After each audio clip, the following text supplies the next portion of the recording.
Llegamos así al siglo XVIII, periodo en el que, bajo las luces de la Ilustración, una serie de destacados pensadores reaccionarán en toda Europa contra la forma de entender y aplicar el castigo a los delincuentes, buscando cambiar una situación en la que la desproporción entre delito y condena, con una excesiva aplicación de la pena de muerte o los castigos corporales, habían demostrado ser medios insuficientes para contener la criminalidad, desbordando la misma capacidad punitiva de la justicia. Desde estos presupuestos básicos, a partir de los años 60, se sistematizarán las nuevas teorías en materia penal con la trascendental obra del italiano Cesare Beccaria, con su libro de los delitos y las penas, donde establecerá que el castigo debía servir tanto para disuadir de cometer crímenes como para regenerar al que ya los hubiera cometido, fundamentándose antes que en su intensidad, en su duración a través de la prolongada privación de libertad. El encierro durante extensos periodos de tiempo será, pues, la idea base que acabe circulando por toda Europa, introduciendo esta noción más humanitaria en las reformas de los códigos penales de la época, aunque todavía habrán de pasar años hasta que también encuentre eco y aplicación en la reorganización de unas cárceles que, por sus condiciones, eran inútiles para llevar a la práctica esta forma de sometimiento. En Galicia, esos mismos años centrales y finales del siglo XVIII traen consigo la construcción de las primeras cárceles planteadas exclusivamente para esa función,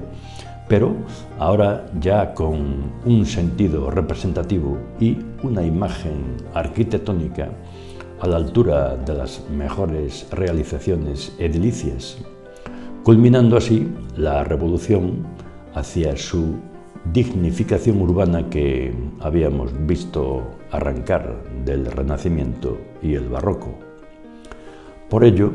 en esta centuria dieciochesca se introducirá en nuestra tierra una nueva concepción del edificio penal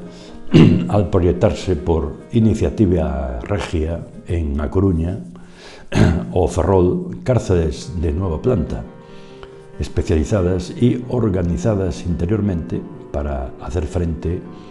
a las exigencias de un encierro prolongado en el tiempo. Estas dos cárceles reales se revestirán, además, de una imagen seria, clasicista en su gramática estilística, pero combinada a la vez con una apariencia robusta y con el suficiente impacto visual como para hacer efectiva por parte del poder la transmisión del nuevo mensaje de sumisión que debían asimilar los ciudadanos para convertirse en obedientes cumplidores de las leyes.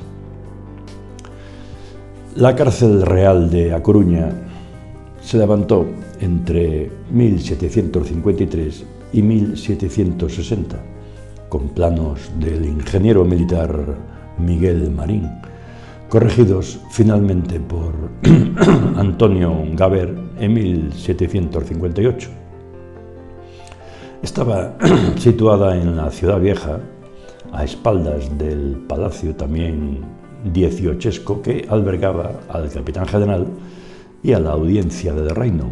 máxima institución de justicia, con la que se comunicaba a través de un paso elevado sobre la calle. Su planta irregular,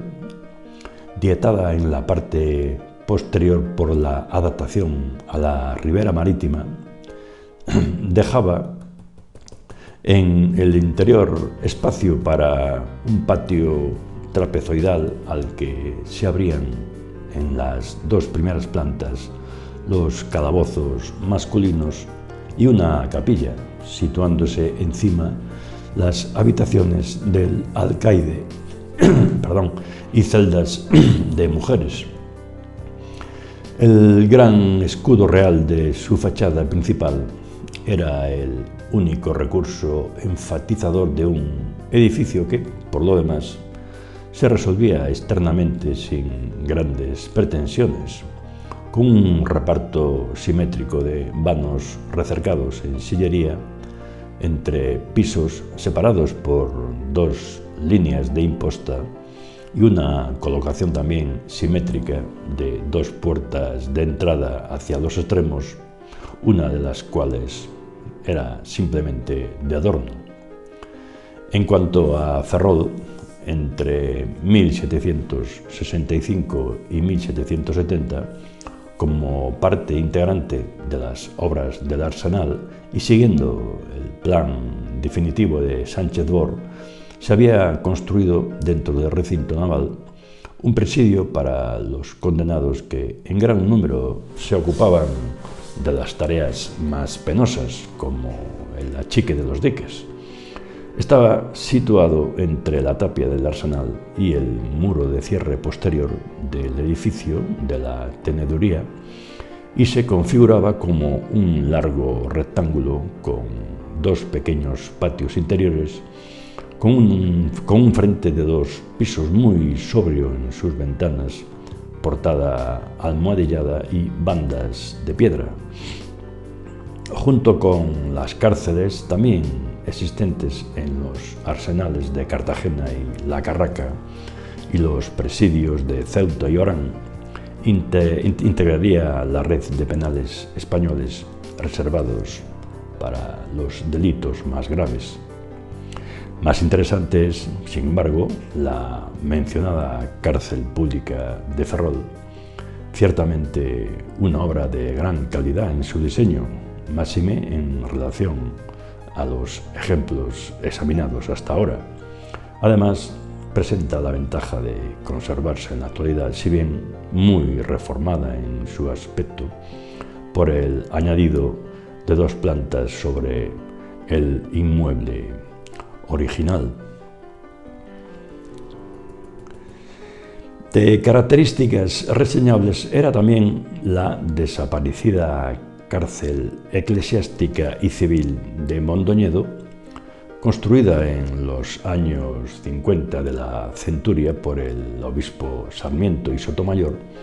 a un lado del Hospital de San Pablo en el Campo de los Remedios. Al margen del tipo de construcción con patio interior encarnada en las anteriores, estaba la cárcel pública o de Armañá, levantada en Lugo por el prelado de este nombre en 1776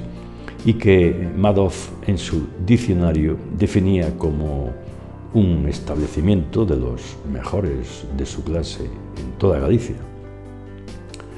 Situada en el solar que hoy ocupa el edificio del Gobierno Civil, cerca del convento de San Francisco, se trataba de un inmueble de una planta, pero todo de cantería, con grandes salas abovedadas y trabajado escudo al exterior.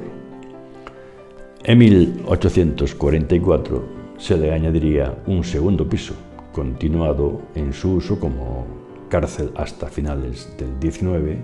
cuando se inauguró la nueva. Siguiendo con la dinámica del resto del país, también en estos años en Galicia se utilizarán para la reclusión de quienes cometieran delitos de escasa y mediana gravedad las cárceles ya existentes, donde antes solo se retenía a los procesados, pero siempre persistiendo en aquellas inadecuadas condiciones ya descritas. Así, en Pontevedra entre 1750 y 1753 se reedificó la cárcel del Puente del Burgo, destruida en el ataque inglés de 1719, pero manteniendo unas dimensiones y distribución